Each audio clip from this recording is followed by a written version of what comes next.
Hai semuanya, balik lagi bareng gue Patrick dan ini udah masuk di bulan Juni 2023 di pertengahan tahun ya. Dan kayaknya tuh masih berasa baru kemarin tuh kayak tahun baru gitu. Dan kali ini gue pengen ngebawain beberapa film yang akan rilis di bulan ini karena menurut gue cukup banyak yang menarik dan ada yang pengen gue tonton juga. Ini gue ambil berdasarkan waktu rilis yang ada di US ya, dari website IMDb. Biasanya tuh tayang di Indonesia antara Rabu atau Kamis gitu. Jadi lebih cepat 1 atau 2 hari. Langsung aja, yang pertama itu ada Spider-Man Across the Spider-Verse. Ini masih ngelanjutin dari film sebelumnya, kita ngeliat dari sudut pandang Miles Morales ya.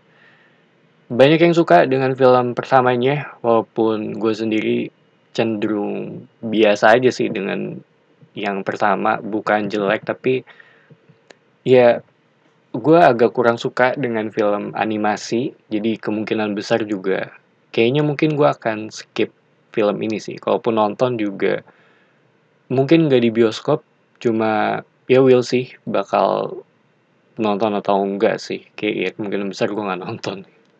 Selanjutnya, itu ada The Boogeyman. Ini adaptasi dari ceritanya Stephen King. Genrenya horor tentang keluarga yang mendapat serangan supernatural ya. Dan menurut gue ini tipikal film yang kayaknya lebih baik ditonton tanpa tahu banyak gitu mengenai sisi story-nya. Di sini tuh ada Sophie Thatcher. Gue suka banget dengan actingnya dia di Yellow Jacket. Dan ya mungkin ini akan gue tonton kalau gue lagi bosen ya, kalau lagi nggak ada hiburan. Ya gue kemungkinan besar gue akan lebih nonton ini daripada Spider-Man. Karena horor di tahun ini tuh menurut gue cukup oke sih. Ditambah ini ada Stephen King juga walaupun gak jadi jaminan ya. Selanjutnya tuh ada Transformer Rise of the Beast. Ini ya basically robot lawan robot gitu. Cuma ini ngambil dari story-nya Beast Wars ya. Gue tuh inget pas gue kecil dulu ada kartunnya. Ini salah satu film besar juga yang rilis di tahun ini.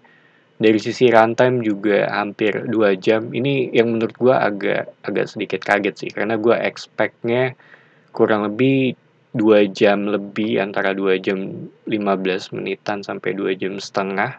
Tapi ternyata nggak sampai 2 jam, walaupun nggak jaminan juga ini akan lebih bagus gitu kalau misalkan durasinya lama.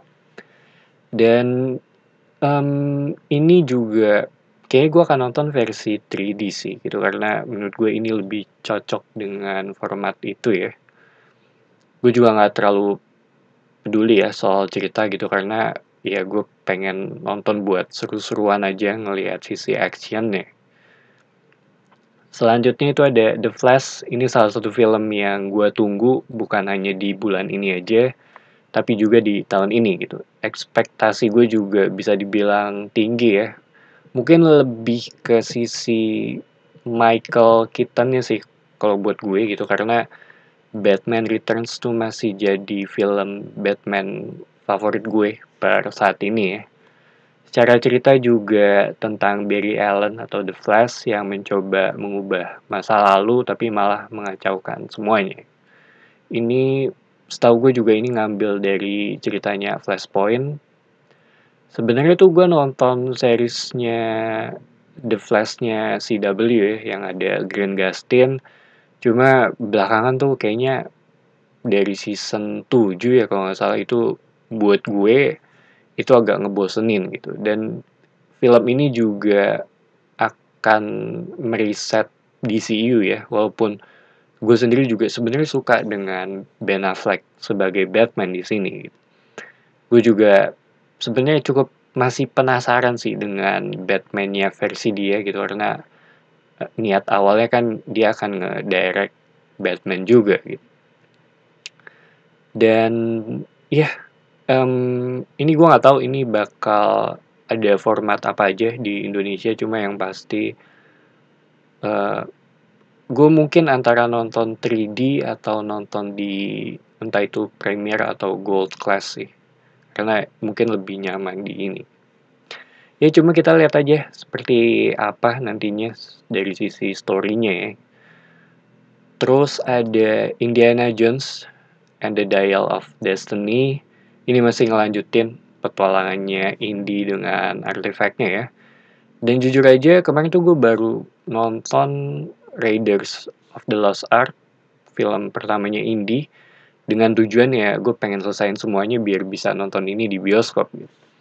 Tapi sayangnya pas gue nonton Raiders ya, itu buat gue mungkin agak kurang cocok sih. Entah gue nonton pas dalam kondisi yang kurang oke buat nonton atau kurang kondusif. Cuma entah kenapa film itu ya agak terlalu, ya intinya sih kurang cocok gitu buat gue. Tapi pasti akan gue selesain ya franchise ini, karena ini salah satu ya bisa dibilang franchise yang wajib ditonton juga gitu. Sama gue niatnya sih pengen ngeliat Phoebe Waller-Bridge ya di film ini. Dan kayak itu sih dari sisi film besar yang harusnya masuk di Indonesia ya. Sekarang yang menurut gue menarik tuh ada Asteroid City. Ini filmnya Wes Anderson. Dari sisi cast juga terhitung top. Dari sisi cerita juga. Sebenarnya gue nggak pengen ngelihat trailernya gitu. Cuma gue perlu footage ya untuk konten ini. Jadi mungkin gue akan menghindari sisi ceritanya ya untuk film ini sih. Salah satu film yang wajib tonton juga gitu buat gue di tahun ini. Jadi itu aja beberapa film yang rilis di bulan Juni dan menurut gue cukup menarik ya.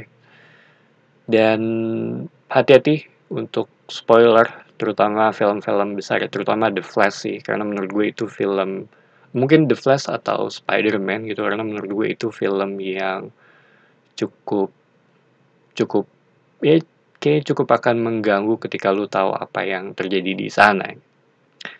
So, thank you for watching. It's me Patrick signing off.